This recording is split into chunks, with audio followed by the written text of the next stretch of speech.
Essa noite é uma noite muito especial. Eu tenho certeza que o Senhor, Ele quer falar conosco de uma forma muito profunda. Tenho certeza que Deus tem algo especial para essa noite. Eu queria que você fechasse seus olhos. Eu queria que você começasse a orar, a falar com o Senhor. Isso, comece a falar com o Senhor. Começa a dizer palavras para Ele. Começa a dizer que você quer ouvir a voz dEle nessa noite. Chame a presença dEle para esse lugar. Abra o seu coração para Ele. Pai, em nome de Jesus, nós estamos diante da Tua presença, Senhor. Diante dos louvores que foram cantados nessa noite, entoados ao Senhor. E tudo que tem acontecido nesse lugar, Senhor, é para a honra e glória do Teu nome, ó Pai. Meu Deus, eu te peço, Senhor, que nessa noite, essa presença tão real e tão palpável que tem tocado nas nossas vidas, nós já podemos sentir o Teu Espírito Santo trabalhando em nós.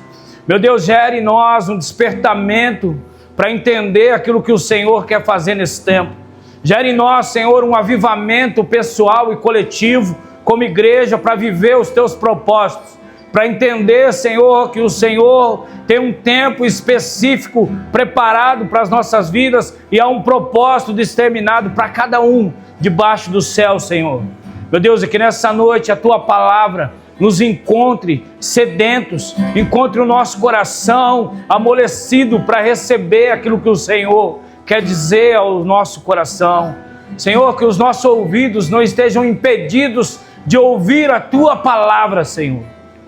E que essa palavra, Senhor, gere transformação em nós, ó Pai. Meu Deus, pela Tua graça, pela Tua misericórdia, Senhor, usa a minha vida nessa noite.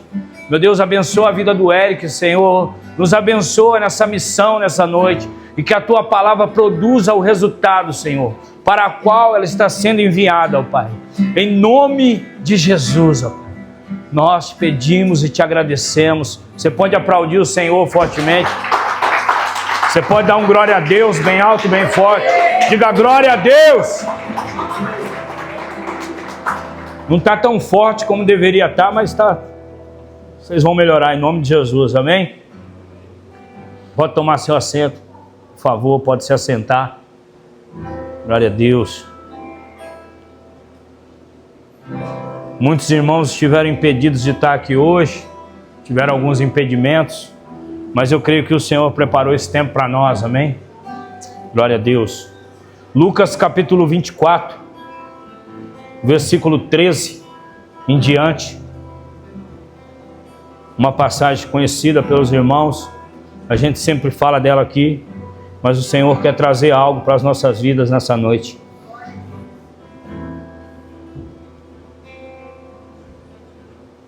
E naquele mesmo dia, 2 discípulos estavam indo para uma aldeia chamada Emaús, que ficava a uns 10 quilômetros de Jerusalém. Iam conversando a respeito de tudo o que tinha acontecido. E quando conversavam e discutiam, o próprio Jesus se aproximou e ia com eles. Porém, os olhos deles estavam como que impedidos de o reconhecer. Então, ele lhes perguntou, o que é que vocês estão discutindo pelo caminho? E eles pararam entristecidos. Porém, chamado Cleópas, respondeu, será que você é o único que esteve em Jerusalém e não sabe o que aconteceu lá nesses últimos dias? E ele respondeu, e ele perguntou, do que se trata? E eles explicaram, aquilo que aconteceu com Jesus, o Nazareno, que era profeta poderoso, em obras e palavras diante de Deus, e de todo o povo, e como os principais sacerdotes e as nossas autoridades entregaram para ser condenado à morte, e o crucificaram. Nós esperávamos que fosse ele quem havia de redimir Israel, mas depois de tudo isso, já estávamos no 3º dia, desde que essas coisas aconteceram, E em verdade também que algumas mulheres do nosso grupo, surpreenderam, indo à madrugada ao túmulo, e não acharam o corpo de Jesus. Voltando, dizendo que tinha tido uma visão de anjos, os quais afirmam que ele vive. De fato, alguns dos nossos foram ao túmulo e verificaram a exatidão do que as mulheres disseram, mas não o viram. Então ele lhes disse: como vocês são insensatos e demoram para crer em tudo o que os profetas disseram. Não é verdade que o Cristo tinha que sofrer e entrar na sua glória? E começando por Moisés e todos os profetas, explicou-lhes o que constava a respeito dele em todas as Escrituras. Quando se aproximavam da aldeia para onde iam, fez menção de passar adiante, mas eles o convenceram a ficar, dizendo: fique conosco, porque é tarde, o dia já está chegando ao fim. Entrou para ficar com eles, e aconteceu que quando estava à mesa, ele pegou o pão, o abençoou, e depois partiu e deu a eles. Então os olhos deles se abriram, e eles reconheceram Jesus, mas ele desapareceu da presença deles. E disseram um para o outro: não é verdade que o nosso coração ardia no peito quando ele nos falava pelo caminho, quando nos explicava as Escrituras? E na mesma hora, levantando-se, voltaram para Jerusalém, onde acharam reunidos os 11 e os outros com eles, os quais diziam: de fato, o Senhor ressuscitou, ele já apareceu a Simão. Então os dois contaram o que lhes tinha acontecido no caminho e como tinha reconhecido o Senhor no partir do pão. Diga glória a Deus. Glória a Deus. Falei que ia melhorar?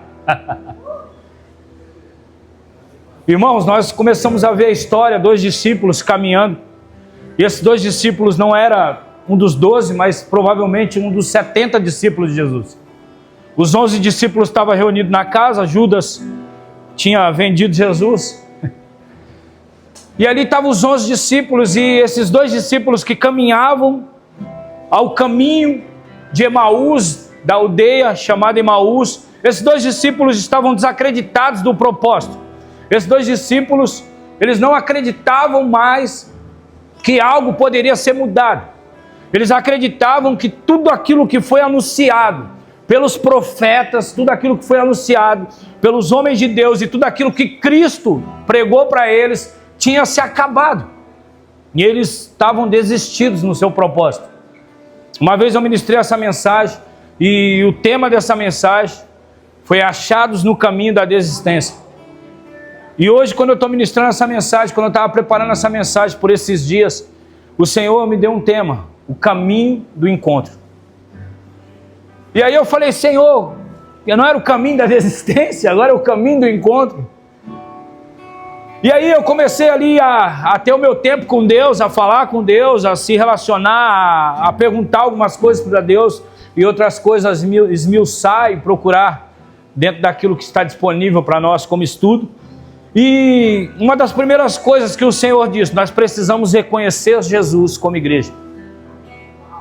Eu disse: Senhor, nós já reconhecemos, nós servimos ao Senhor, nós vamos aos cultos, nós oramos, nós temos uma vida, um devocional, pelo menos é para ser assim, nós temos uma leitura de palavra, pelo menos é para ser assim, nós te adoramos através dos louvores e temos procurado ter uma vida reta diante do Senhor que te agrada, uma vida que agrada ao Senhor.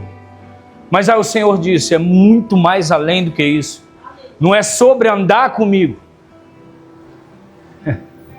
é sobre se transformar naquilo que eu quero que você se transforme.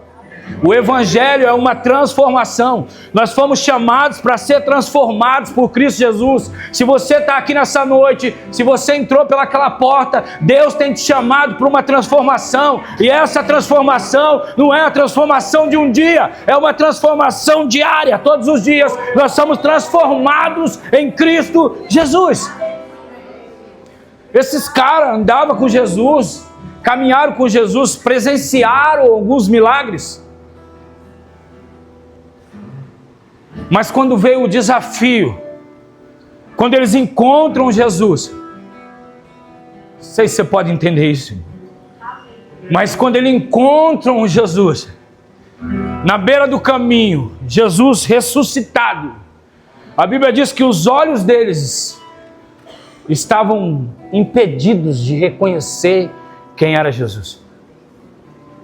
Outra pergunta que eu fiz ao Senhor, eu disse: Senhor, os nossos olhos estão impedidos de reconhecer o Senhor? Ele falou muitas vezes sim. É muito fácil você reconhecer o Senhor quando tudo está dando certo, irmão. É muito fácil você dar um glória a Deus quando tudo está bem.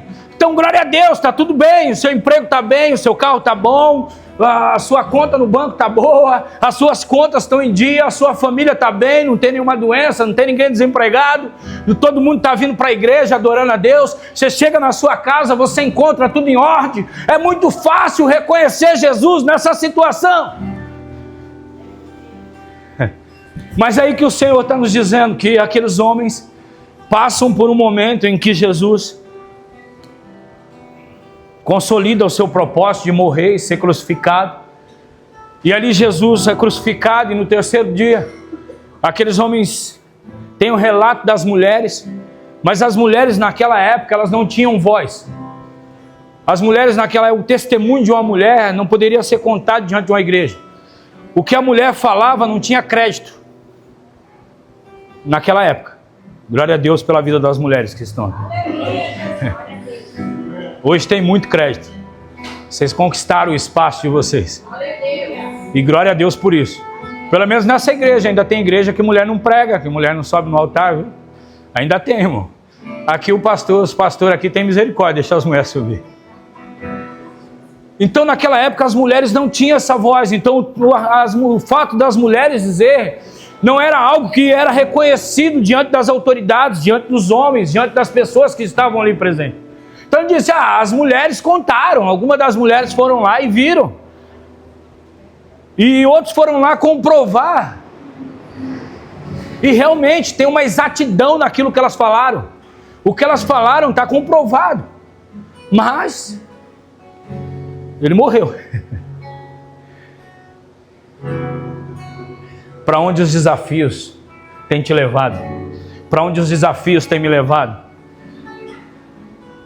Para onde os desafios têm nos levado? A reconhecer quem é o Cristo nas nossas vidas, que não são as situações que revelam quem é Deus. Às vezes a gente tem uma linguagem meio religiosa. Deus está nesse negócio, viu? Deus está nesse negócio, ó. É uma linguagem meio religiosa. Porque às vezes está dando tudo certo e Deus não está. Nem tudo que a terra aprova, o céu aprova. Nem tudo que dá certo é o céu que está aprovando, irmão.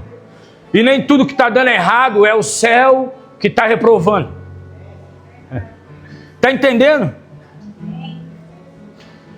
Pode ter coisa dando certo para você que está te levando para longe do propósito.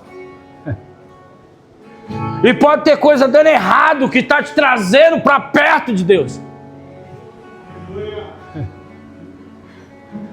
Então Deus tem uma forma de trabalhar, Deus tem as suas formas de trabalhar, as suas maneiras de trabalhar. Pastor, Deus quer que eu sofra? Não, Deus quer que você entenda a vontade e o propósito dele na sua vida.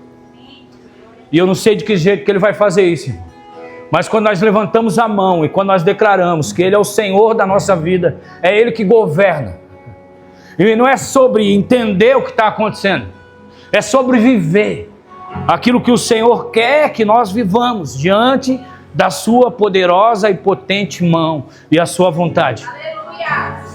Então você imagina aqueles discípulos não estavam entendendo nada. Nós achamos que era ele, mas já é o terceiro dia e nada aconteceu.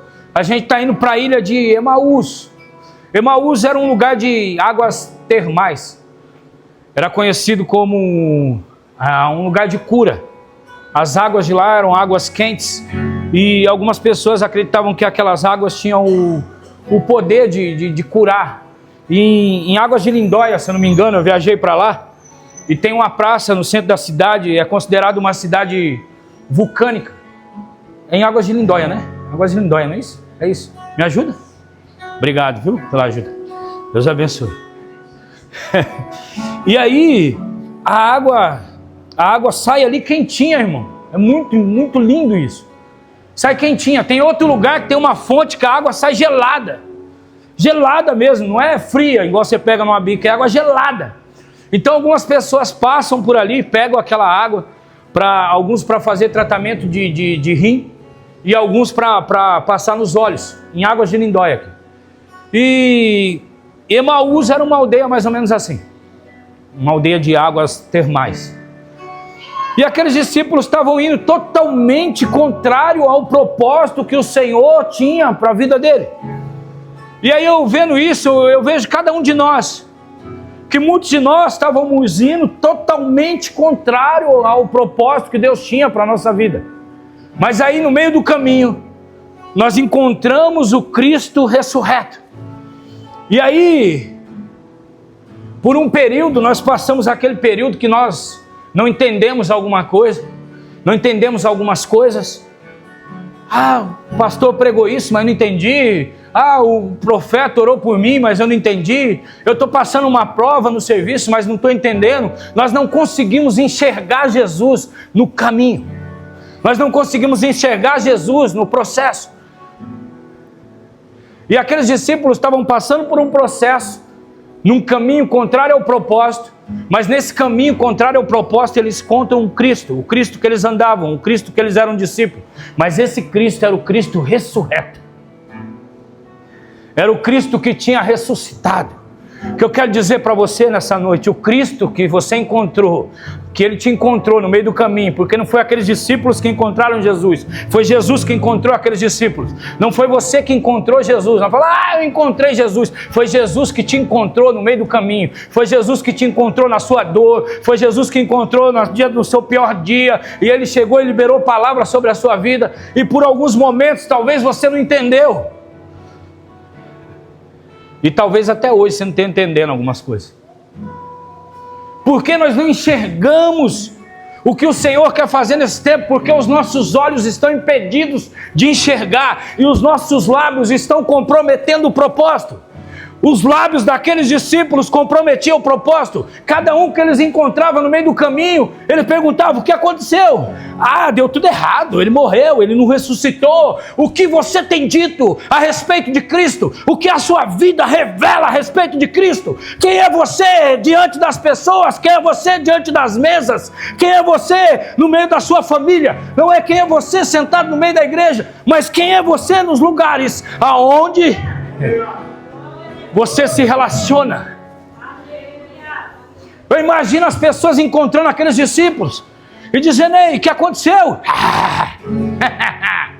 Fomos enganados de novo. Terceiro dia e nada aconteceu. A gente pensava que aqui era uma igreja séria. A gente pensava que aquele irmão lá era bênção. O que tem saído dos seus lábios tem revelado a forma que você olha para Jesus. O que tem saído dos nossos lábios tem revelado a forma que nós olhamos para Jesus e se nós temos entendido o seu propósito como igreja. Tem gente que se você sentar com ela meia hora, irmão, você desvia. Você perde a sua fé. Está igual esses discípulos. Jesus morreu. Não ressuscitou, você viu? Crente fofoqueiro. Crente que gosta de falar mal da igreja e falar mal da vida dos outros. Gente frustrada, fora do propósito. Cuidado com o que você senta na mesa. Você pode estar sentando com alguém que está fora do propósito. Fora do propósito da igreja? Não, fora do propósito de Cristo. Que não é sobre uma placa de igreja, é sobre uma conversão. Jesus em momento nenhum diz, ei irmão, vocês congregavam na minha igreja. Não. Ei, vocês não entenderam nada. Não é quanto você sabe, é o que você faz, irmão. Se alguém sentar com você, o quanto ele vai ser cheio de Jesus. Se alguém encontrar com você no meio do caminho, o quanto essa pessoa vai sair edificada. Se alguém sentar num shopping com você, se alguém entrar na sua casa, essa pessoa vai sair curada ou ela vai sair mais doente do que ela entrou. Nós precisamos despertar como igreja, irmão. O cara consegue um monte de seguidor na internet, e aí ele vai para a internet falar mal da outra igreja. O cara consegue a confiança de alguém dentro da igreja, e ele diz: agora que você é meu amigo, eu vou contar. Sabe o pastor lá? Sabe o fulano lá? O casamento dele como tá? Sabe fulano? Fora do propósito. Fora do propósito. O que é o propósito de Deus? É que eu gere vida em quem eu encontrar sem vida na beira do caminho. Jesus encontra aqueles discípulos sem vida, mas eles estavam andando, mas eles estavam caminhando, mas eles estavam se movendo, mas já não existia a vida de Deus. Eles já não podiam olhar para o propósito e enxergar o propósito. Eles já não podiam olhar para Jesus e enxergar Jesus. Mas a misericórdia do Senhor se renova. Eles sentaram na mesa certa, e na mesa certa você encontra o propósito. Deixa eu te dar um conselho. Cuidado, irmão. Eu já dei esse conselho para você uma vez, vou dar outra. Cuidado para você não viver uma vida que no final Jesus vai dizer para você que não te conhece. Eu prego na igreja, eu sou um pastor presidente. Eu não te conheço. Eu não sei quem é você. Você me desculpa, mas você vai ter que se retirar daqui. Você não é bem-vindo nesse lugar. Nós precisamos viver uma vida que alegra o Senhor. Pastor, mas eu sempre fui fofoqueiro, então você precisa se converter. Pastor, eu sempre gostei de falar da vida dos outros, eu sempre fui assim, a minha mãe era assim, o meu pai era assim, a minha avó era assim, a minha família no bairro era chamada de notícias populares. O Senhor está te chamando para você se converter, para mim me converter, irmão. Eu tinha uma irmã na rua de casa, já faleceu, que Deus o tenha, a Dona Maria. Ela tinha um bar. E o bar dela era conhecido como Bar do Notícias Populares. Você chegava no bar dela, você queria uma informação sobre o bairro, você chegava no bar dela, você tinha toda a informação sobre o bairro. E aqueles discípulos, eu imagino, irmãos, que eles não sabiam que era Jesus. Jesus encontra eles, e eles na beira do caminho dizem: ei, por que vocês estão discutindo? Tem gente que você fala assim: por que você está triste? Você não sabe o que o pastor fez comigo. Você não sabe o que a Mayla fez comigo. A Juliana agora é líder da dança, você não sabe o que ela fez comigo. Você não sabe o que o pastor Eduardo falou para mim.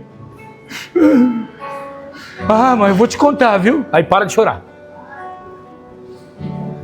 Deixa eu limpar o veneno aqui, porque eu estou falando dos outros, né? Nós precisamos entender que é um propósito muito profundo para nós perdermos tempo com a distração. Aqueles discípulos estavam distraídos no propósito. A palavra era para ficar em Jerusalém, eles estavam indo para Emaús. A palavra para a gente ser um povo santo, ser um povo separado, ser um povo que adora o Senhor, que honra o nome do Senhor, um povo que ganha, pescador de almas, onde chegar, bate, pega, bate, pesca, um povo que exalta o Senhor. E isso não é sobre estar dentro de uma igreja, isso é sobre funcionar no reino, aonde você estiver. Não importa, eu estou na academia, não importa, eu estou no shopping, não importa, aonde você estiver, você tem que funcionar no reino de Deus. Eu tô na academia, pastor. Não importa, irmão. Eu também vou para a academia. De vez em quando eu vou visitar uma academia, irmão. De vez em quando eu visito a academia. Chego lá, o pessoal da academia: visitante, seja bem-vindo. Não importa onde nós estamos, o pastor Eduardo não emagrece porque ele vai para a academia e fica pregando. Ô pastor, desculpa aí, depois é ceia hoje, o Senhor me perdoa. Não importa onde nós estamos, irmãos, tem um caminho para nós, tem uma palavra sobre a nossa vida, tem um Deus que nos escolheu e nos chamou para nós se tornarmos semelhantes a Ele. Então o que sai da minha boca, independente da forma que saia, tem que glorificar o nome dele. Reconhecer Jesus, o encontro com Jesus ressurreto, tem que mudar as nossas vidas. Atos capítulo 9, versículo 4 e 8. Se puder abrir aí para nós. Se puder colocar aqui, Atos capítulo 9, versículo 4 e 8. E caindo por terra, ouviu uma voz que lhe dizia: Saulo, Saulo, por que me persegues? E ele perguntou: quem és tu, Senhor? E a resposta foi: eu sou Jesus, a quem tu me persegues. Mas levanta-te e entra na cidade, onde te dirão o que te convém fazer. Os seus companheiros de viagem pararam emudecidos, ouvindo a voz, não vendo contudo ninguém.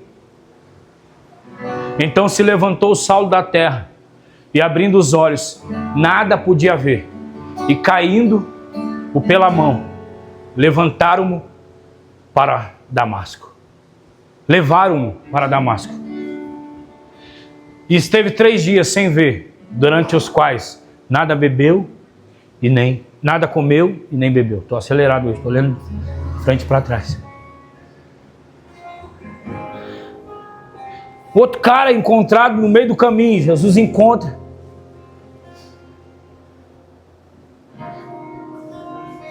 E aí Saulo, um perseguidor do evangelho, um cara que perseguia os cristãos, matava em praça pública, que acreditava estar fazendo algo certo. Eu não acreditava que estava fazendo algo errado. Pelas instruções que ele teve desde o nascimento, por todo o ensino que ele teve, pela sua história de vida. E aí ele encontra Jesus. E aí quando ele encontra Jesus à beira do caminho, o mais interessante é que os discípulos estavam impedidos de ver, Jesus devolve a visão. Paulo estava enxergando e o Senhor deixa ele cego por 3 dias. Paulo estava enxergando o que não era para enxergar, estava fazendo o que não era para fazer, e o Senhor parou Paulo. Saulo se tornou Paulo. E hoje nós conhecemos o apóstolo Paulo.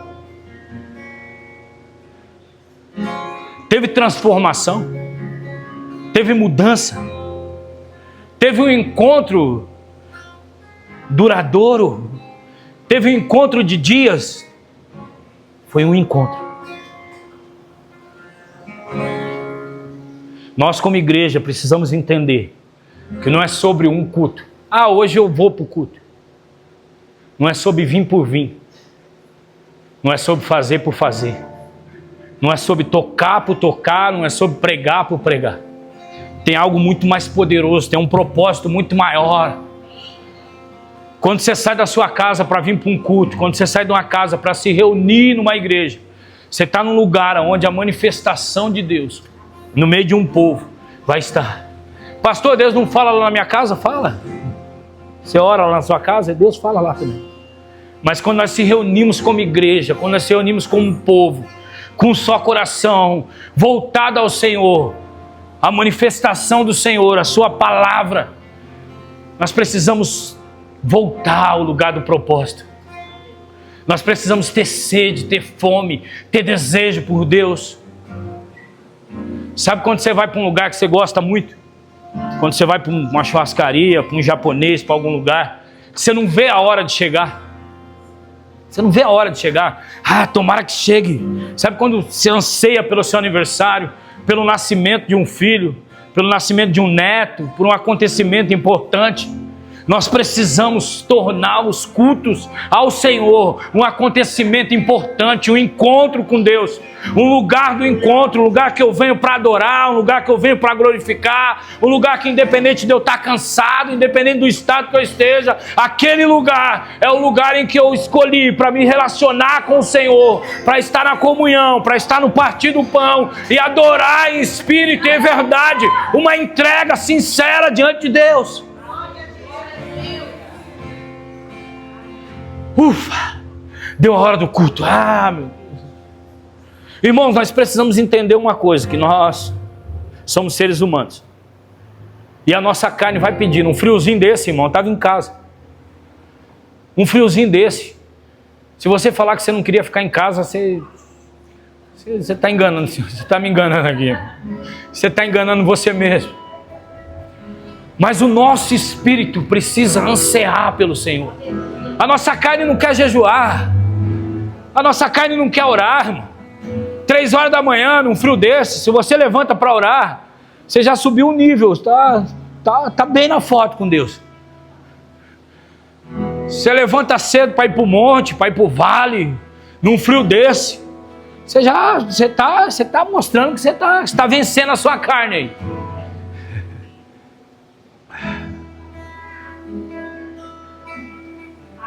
O que nós estamos fazendo, irmão, em relação à forma que nós enxergamos Jesus? Como você tem enxergado Jesus? A sua vida tem revelado Jesus? Quando as pessoas olham para você, elas podem ver uma porcentagem do céu em você, elas podem ver que Jesus está na sua vida. Quando as pessoas olham para mim, o que as pessoas enxergam? Isso eu não estou falando sobre as pessoas da igreja. Tomara que pelo menos as pessoas da igreja consigam te ver como crente. Como que estão olhando para nós como igreja? Como estão olhando para você, que se declara um cristão, que se declara um discípulo de Jesus?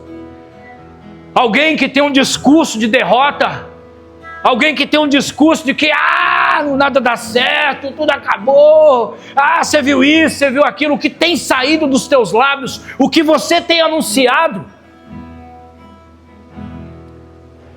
Eu imagino Jesus encontrando aqueles caras. Eu queria estar na cena ali, eu queria ser um deles. Eu queria encontrar Jesus no meio do caminho e estar ali chorando, as pitangas, estar ali decepcionado, estar ali dizendo tudo deu errado, tudo dado. E Jesus chegar e falar: eles não sabem de nada, tudo deu certo. Às vezes na nossa vida a gente está assim, irmão.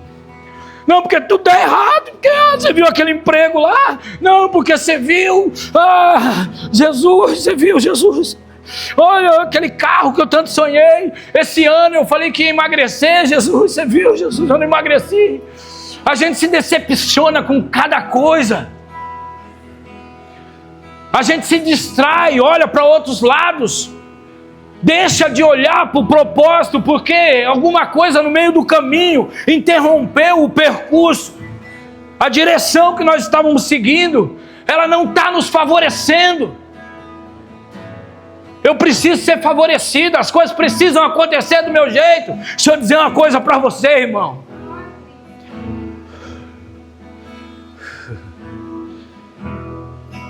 Tem muita coisa que não acontece do seu jeito. Porque se acontecer, você vai embora. Porque se acontecer, você morre. Porque se acontecer, você para. Eu lembro de um irmão que ele orava e ele falava: o meu único motivo de oração é que eu quero casar. E ele falava: eu oro para casar e é o único motivo. Eu falei: então você nunca vai casar, irmão. Que isso? Misericórdia, está amarrado, está repreendido. Eu falei: irmão, se o único motivo que você tem para orar é casamento, então Deus não vai deixar você casar para você orar todos os dias. Aí ele olhou para mim: não, também não é assim, eu me expressei mal. Eu falei: então se expressa direito. Então se expressa direito. Não recebeis porque pediu mal. Tem gente que tem tanta coisa para orar, vai orar para casar.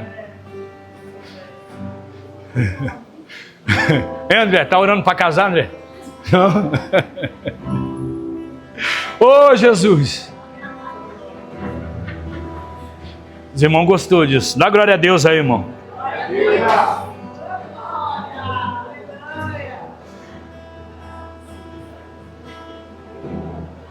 Precisamos entender que andar com Jesus sem reconhecê-lo não muda as nossas vidas.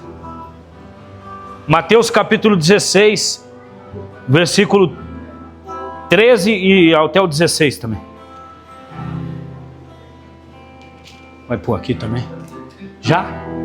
Indo Jesus para os lados de Cesareia de Filipe, perguntou aos seus discípulos: quem diz o povo ser o Filho do Homem? E eles responderam: uns dizem que é João Batista, outros Elias, e outros Jeremias, ou algum dos profetas.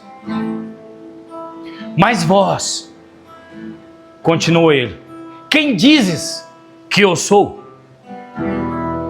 E respondendo Simão Pedro disse: tu és o Cristo, o Filho do Deus vivo. Uma afirmação. Pedro não fez igual os outros. Ah, dizem que isso é isso, dizem que isso é aquilo. E aí na hora que Jesus diz assim: e vós, quem diz que é o Filho do Homem? Quem que vocês dizem que é? Ele diz: tu és o Cristo, o Filho do Deus vivo. Meu irmão, aquilo mudou a vida de Pedro, não foi de Jesus. João era o discípulo amado, mas Jesus começa a igreja com Pedro. Pedro reconhece quem ele é. Quer ter menos dificuldade? Quer sofrer menos? Reconheça quem ele é. Não olhe para as situações e dê nome às situações. Ah, essas crianças, esse casamento, esse emprego, essa igreja, esses irmãos, essa amiga, não dê nome às situações. Mas reconheça quem ele é. Essa doença, essa situação que eu estou vivendo está me tirando a paz. E aí nós começamos a dar nome para aquilo que nós queremos viver. Sabe como que você dá nome para aquilo que você quer viver? O médico disse que eu tenho um câncer. Então você tem, é seu, irmão. Você pegou para você? É seu. Ah, a professora do meu filho disse que ele não tem jeito. Esse menino não tem jeito. Ah, o meu casamento não tem jeito. Esse meu marido não tem jeito. Essa minha mulher não tem jeito. É isso aí mesmo. Você está dando nome para aquilo que você quer viver. Quando eu reconheço quem ele é, eu entendo que tudo tem um propósito, que tudo aquilo que eu passar, Jesus está querendo fazer uma transformação, Ele está querendo fazer uma mudança, e eu reconheço a soberania e o poder dele. Então eu entendo que não é sobre o que eu estou passando, é sobre o que Ele quer fazer com cada situação que eu estou passando. Olhando para a Joelma aqui, eu conheço a Joelma há muito tempo. Não sei dizer nem o tempo que eu conheço ela, mas é muito tempo. É tempo de anos. E eu conheço a história da Joelma desde o dia que ela contou o testemunho que ela comia banana verde. Lembra disso? E eu sei de tudo que ela passou. E olhando para a vida dela, hoje eu estou lembrando do testemunho dela. Onde ela está hoje. Por tudo que ela teve que passar. Mas eu vi que diante da resposta dela, diante do propósito que o Senhor tem para a vida dela, o que ela passou era para ela estar no chão, mas hoje ela está de pé, porque ela reconheceu quem Ele é. Então quando eu reconheço quem Ele é, eu vivo o propósito que Ele tem para a minha vida. Não é sobre mim, é sobre Ele. Então não é sobre a sua força, não é sobre aquilo que você pode fazer, mas é sobre aquilo que Ele quer fazer. Se permita deixar Deus trabalhar na sua vida. Se permita Deus trabalhar na sua família.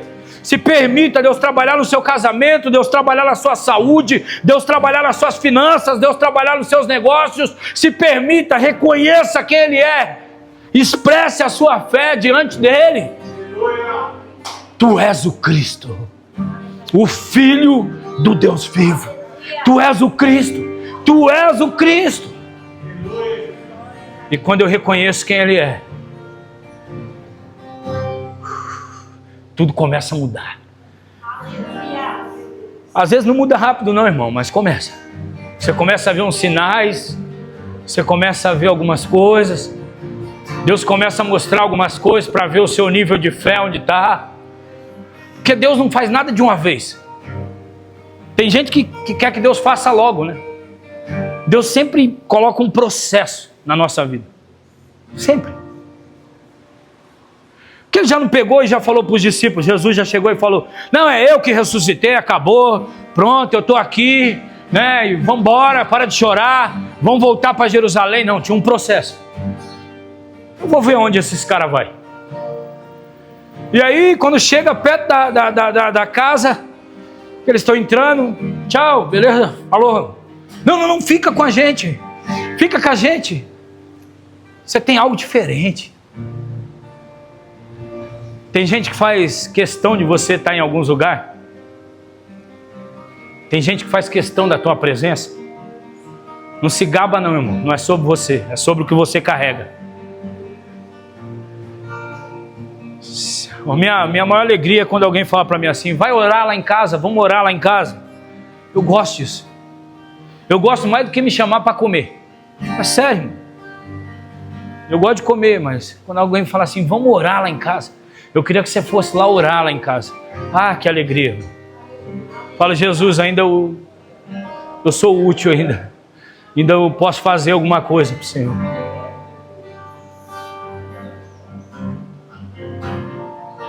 Ah, Jesus. A nossa vida precisa ser transformada. Entender que o processo não é para nos matar, mas é para nos aproximar e nos aperfeiçoar no propósito do Senhor. Lucas capítulo 2, versículo 44 e 46.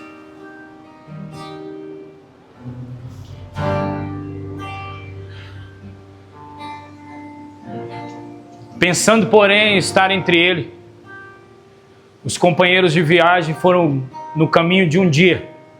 Então, passaram a procuraram entre os parentes e os conhecidos. E não tendo encontrado, voltaram para Jerusalém à sua procura.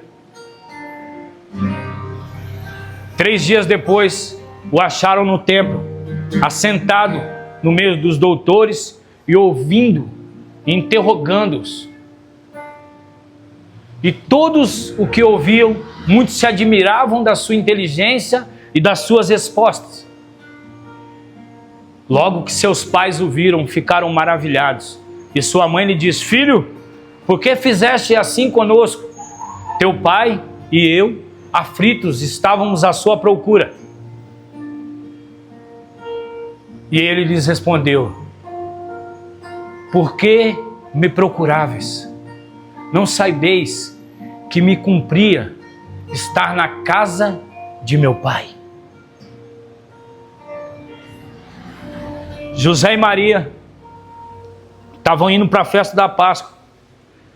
E Jesus vê o templo, ele entra no templo, eles continuam a viagem e Jesus fica dentro do templo. Jesus ainda era um menino de aproximadamente 12 anos. E ali ele senta com os escribas e com os doutores da lei e começa a conversar e responder àqueles homens. E aqueles homens se admiram. Em algumas traduções diz que sabedoria é essa, se esse menino nunca frequentou uma escola? Que sabedoria é essa? E é uma sabedoria que vem do alto. Era algo que o pai o tinha revelado. Mas o mais interessante é que, mais uma vez, Maria e José continuam o seu caminho, como aqueles homens continuaram o seu caminho, como Paulo continuou a sua jornada. Mas eles continuaram fazendo isso tudo sem Jesus estar presente. Pai e a mãe de Jesus perderam Jesus no meio do caminho, continuaram a sua caminhada. O que nós temos que ter cuidado, irmão, é da gente continuar funcionando dentro de um propósito, mas esse propósito, Jesus não está inserido nele. É fazer as coisas para Jesus sem Jesus. É querer se realizar com a igreja. Igreja não é lugar para se realizar. O propósito de Deus não é lugar para se realizar. O apóstolo Luiz Hermínio disse uma frase um dia, que todo dia na minha oração eu digo ela. Eu falo: Senhor, o Senhor me colocou nesse negócio para morrer. Igreja é lugar, irmão, para morrer. Igreja não é lugar para você viver, é lugar para você morrer. Pastor, você vai me matar? Não é a palavra que tem que nos matar. É o Espírito Santo que tem que matar a nossa carne e avivar em nós o Espírito Santo. É o Espírito Santo que tem que estar vivo dentro de nós. E cada dia a nossa carne está mais mortificada para entender o propósito do Senhor para a nossa vida. Então eu tenho que tomar cuidado, porque eu corro esse risco de perder Jesus em algum lugar, de deixar Jesus em algum lugar e continuar a caminhada. Essa igreja funciona sem Jesus, irmão. Pastor, sobe alguém aqui e prega. Agora, permanecer, ela não permanece. Ela pode funcionar por um tempo, mas permanecer, ela não permanece. Uma hora ela acaba.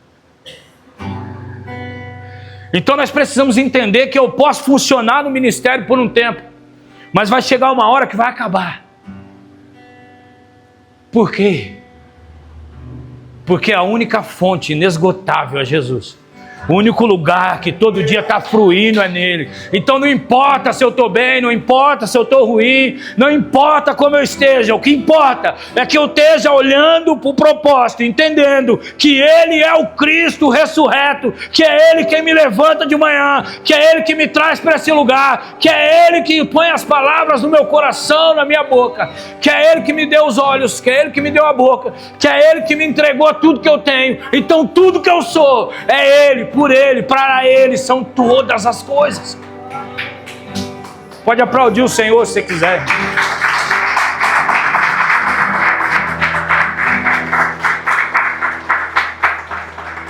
Pastor, você está me assustando. Não, irmão, estou te despertando. Vamos sair desse sono. Sai desse sono, irmão. Vamos sair desse sono de funcionar dentro de um propósito. Deixa eu usar uma palavra forte aqui, de funcionar dentro de um sistema chamado igreja. O que eu preciso fazer? Eu preciso cantar. Eu sei cantar. Aleluia, glória, aleluia. Eu sei tocar.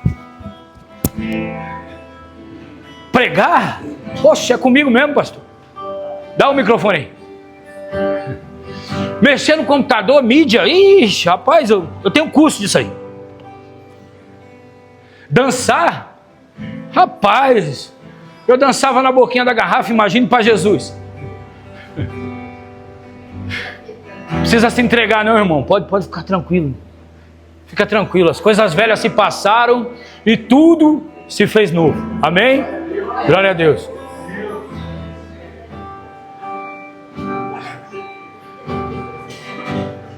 Se você continuar dando risada, eu vou falar: segura a risada, segura a risada. Segura a risada, segura a risada, irmão. Então não é sobre funcionar num sistema, é sobre reconhecer que tudo que eu faço é para ele.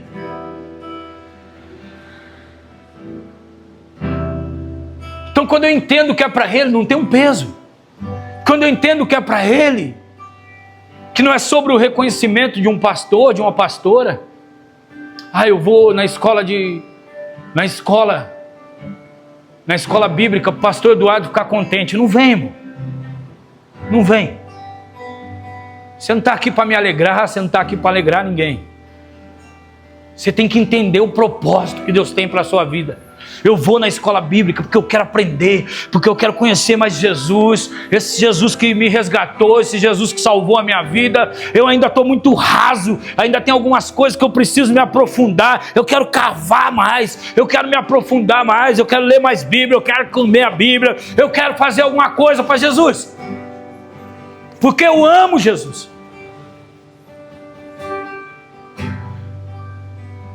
Senão a gente começa a funcionar no automático, irmão. Eu tenho um relógio lá que ele é automático. Você dá corda, ajusta o horário, ele funciona. Não precisa de bateria, não precisa de nada. Um rapaz trouxe para mim dos Estados Unidos. Troquei, fiz um serviço para ele num carro. Ele tinha esse relógio, não gostava muito de relógio. E a gente fez uma troca. Você der corda, ele funciona. Se eu der corda em você, você funciona. Eu participei de um sistema que funcionava muito bem. Mas você tinha que dar corda. Você tinha que chegar na Mayra e falar: Mayra, você tem que ir, porque você é levita, porque você é do altar, porque você tem um cargo dentro da igreja. Nora, você tem que vir, porque você é ministra do altar, você é a profetisa. Vai dar um amém aí, mano. Dá um amém aí. Você tem que fazer. Você tem que fazer porque você é pastor. Você tem que fazer porque você é o diretor lá do futebol. Você tem que fazer porque você é o diretor. Então você funciona dentro daquilo, do cargo que você exerce dentro da igreja.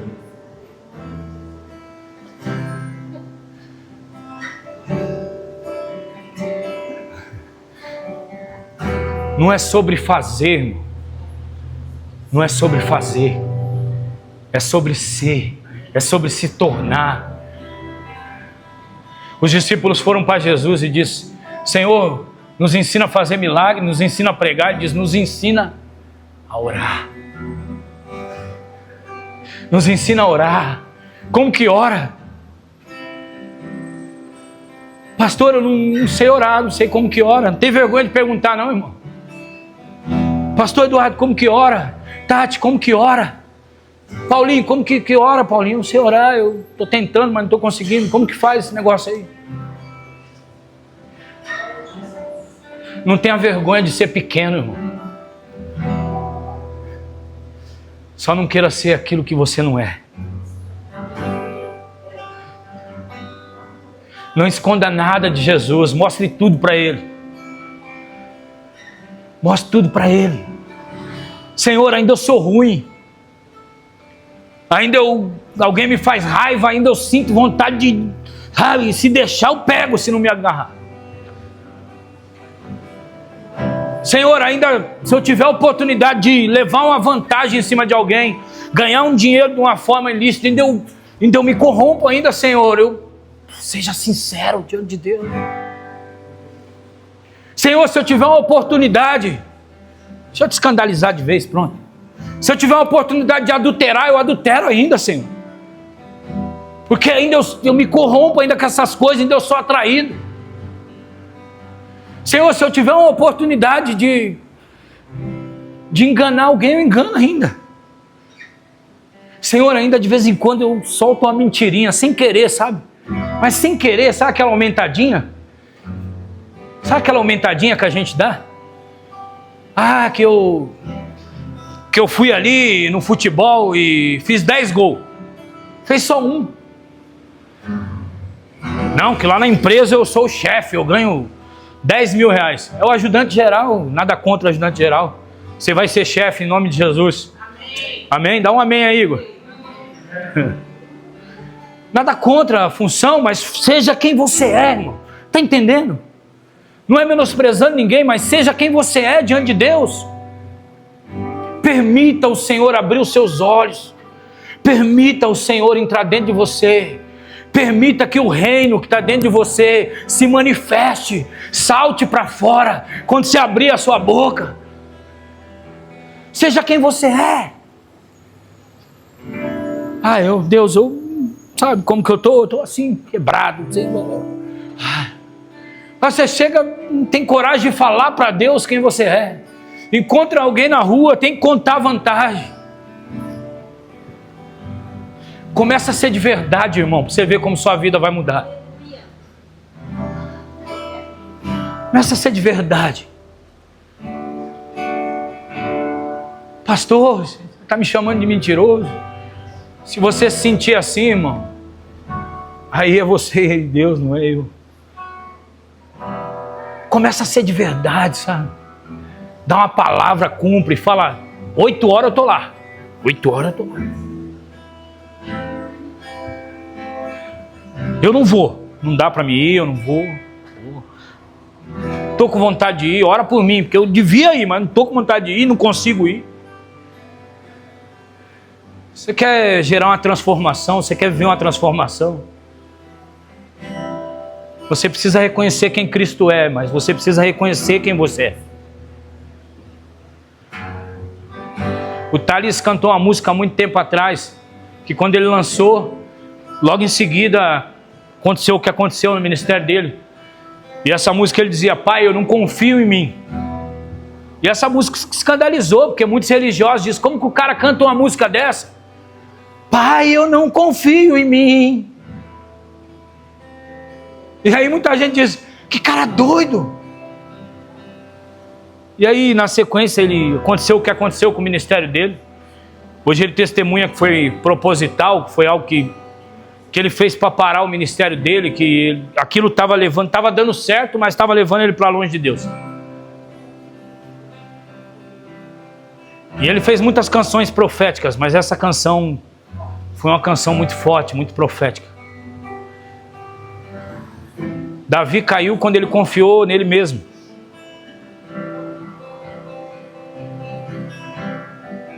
Homens e mulheres de Deus que estão sujeitos à queda são quando eles começam a confiar neles mesmos. Eu posso, eu consigo, isso eu sei fazer. Quando a gente declara uma autoconfiança em nós mesmos, isso não é errado, irmão. Mas quando essa autoconfiança ela nos tira a nossa dependência de Deus, aí você arrumou um problema para você mesmo. Por mais que você saiba fazer, você depende dele. Então, pastor, eu sei, pelo menos eu penso, né, irmão? Eu penso que eu sei pregar, eu penso nisso. Eu penso. Mas eu nunca subi no altar, nunca subi no altar sem orar, sem pedir para Deus me dar a direção. Nunca subi. E eu creio que os pastores que eu conheço também, o pastor Eduardo, a Mari, a Débora, as pessoas que pregam, que eu reconheço que não é sobre uma palavra, que eu reconheço que não é sobre aquilo que eu vou falar, mas é sobre aquilo que ele vai fazer. Então quando a gente diz: não, eu já sei o que eu preciso fazer lá no serviço, eu vou chegar lá, vai ser 5 minutos. E às vezes você chega lá, vai o dia inteiro numa coisa que era para ser 5 minutos. Chega o fim do dia, você vai orar e fala: Senhor, porque deu tudo errado. Aí ele fala assim: porque você não me pediu ajuda? Se eu te ajudasse, ia ser rapidinho. E às vezes na nossa vida é assim, a gente passa anos vivendo coisas que eram para ser resolvidas em minutos, porque a gente tem a dificuldade de reconhecer diante de Deus que aquilo é uma falha na nossa vida, que aquilo nos impede de entender o propósito dele sobre a minha vida. Então tem coisas que Deus quer tirar da sua vida e você está puxando. O Senhor diz: me dá, e você está dizendo: é meu. Me dá, é meu. Me dá, é meu. Solta, irmão, solta, reconhece.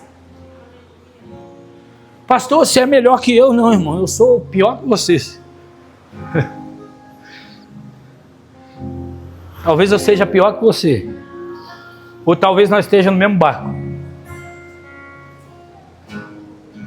Mas o que nós precisamos reconhecer é que nós fomos chamados por Ele e que nós dependemos dEle. Eu comecei falando sobre o caminho de Emaús e eu quero terminar falando sobre o caminho de Emaús.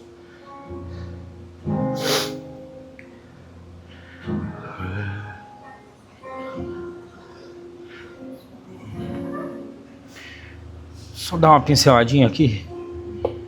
Algo que o Senhor ministrou no meu coração também. Pode subir aqui o pessoal do louvor, vou ser breve aqui hoje.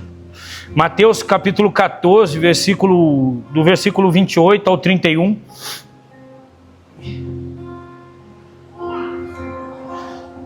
Pedro, e respondendo-lhe Pedro, tinha que ser Pedro, né? Se és tu, Senhor, manda-me ir ter contigo por sobre as águas. E disse: vem. E Pedro, descendo do barco, andou sobre as águas e foi ter com Jesus. Olha que tremendo, olha que coisa linda.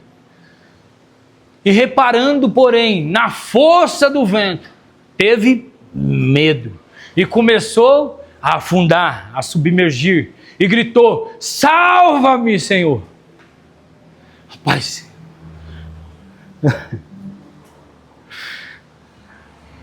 você consegue entender um negócio desse?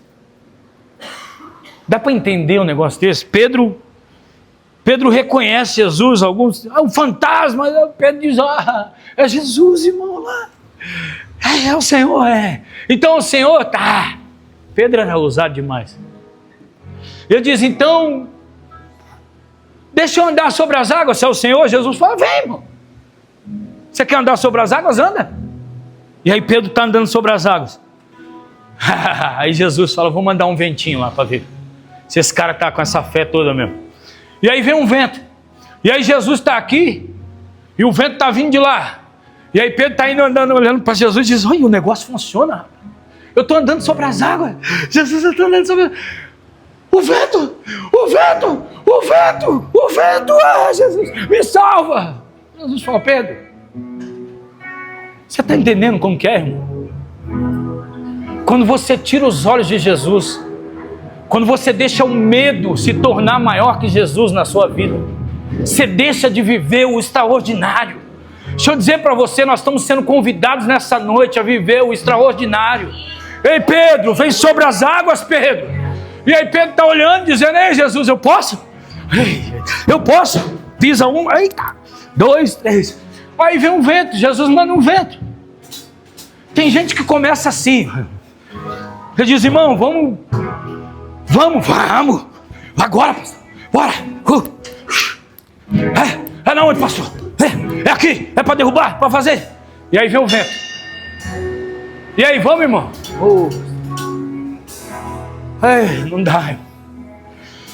Tem gente que vive muitos milagres, mas a experiência com o milagre não nos faz entender que Deus tem algo muito maior. E aí eles param naquele milagre. Pedro viveu algo extraordinário, caminhando sobre as águas e olhando para Jesus. Mas quando Pedro deixa o medo e o vento se tornar maior que Jesus, Pedro afunda. Em quanto tempo aconteceu isso? Muito rápido.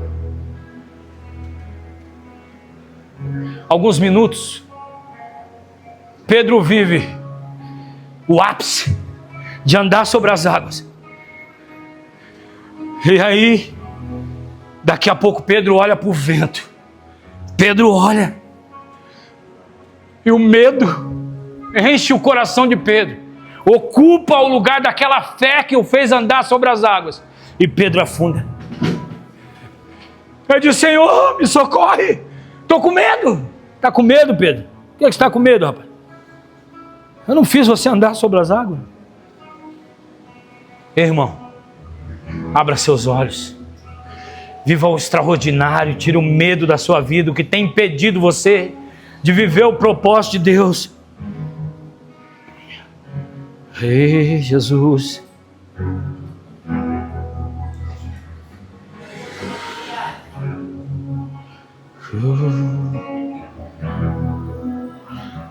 Lucas 22.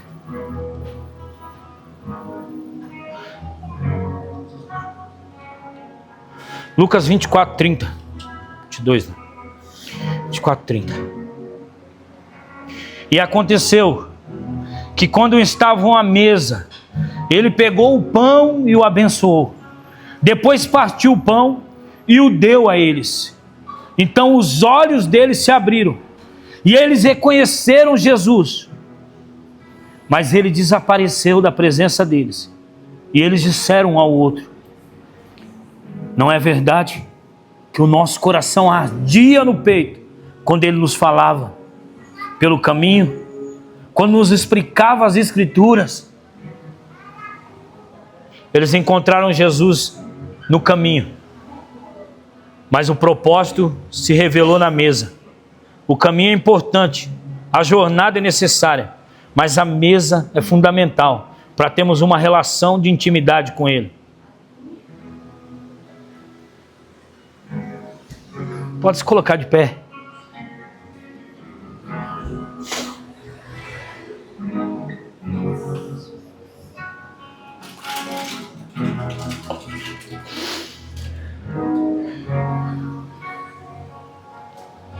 Ei, volta para o lugar do propósito. Volta para o lugar do propósito. O que você precisa fazer? Que decisão você precisa tomar?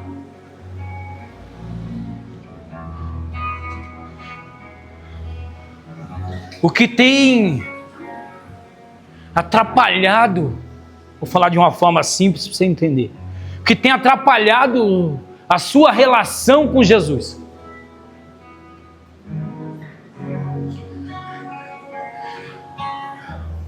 O que tem te feito ficar como aqueles discípulos, desistidos? O que tem feito você ficar com Pedro, com medo? O que tem impedido do Senhor fazer na sua vida? Não é sobre uma acusação, mas é um despertamento para mim e para você.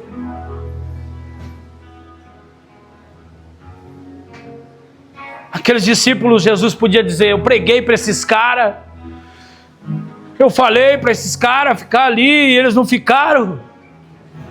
Mas Jesus foi atrás deles.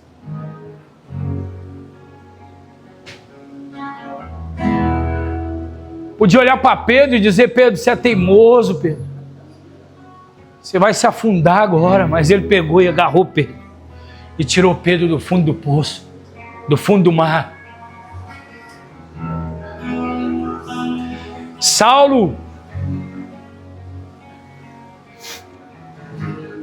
era alguém que eu e você jamais ia querer um relacionamento, ia ter dificuldade de expressar um perdão sobre a vida dele, como esses caras aí que matam crianças, os terroristas matam crianças, matam cristãos, está com fogo. E a gente ora para esses caras e diz: ah, meu Deus, o que a gente faz com esses caras? E aí ele encontra no meio do caminho e diz: eu vou restaurar esse cara. E ele vai entender que é um propósito muito maior. Eu não sei o que você tem carregado, se é uma culpa, se é um medo, se é um remorso, um arrependimento, um trauma. Eu não sei o que você tem carregado. Mas o Senhor te chama hoje de volta para o propósito que Ele tem para a sua vida. Não é um propósito pessoal, é um propósito do Senhor na sua vida. Aonde você parou, aonde você desistiu, aonde você estacionou e não sai mais. Vou falar igual uns crentes aqui. Hoje o Senhor está mandando um guincho, se precisar, mas Ele vai te arrancar desse lugar.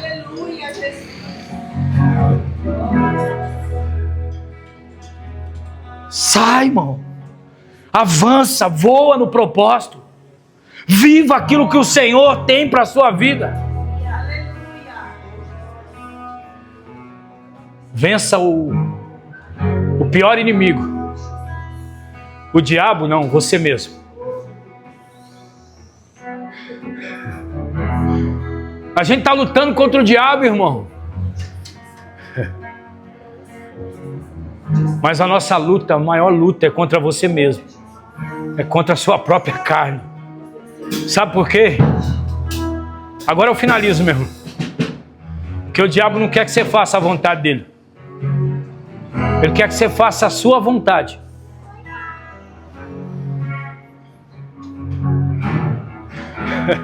A vontade da sua carne. É só se fazer a vontade da sua carne.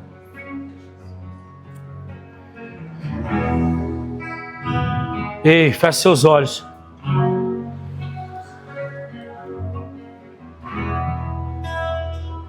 Feche seus olhos. Tem um altar te esperando, tem um lugar te esperando nessa noite. Oh, Jesus.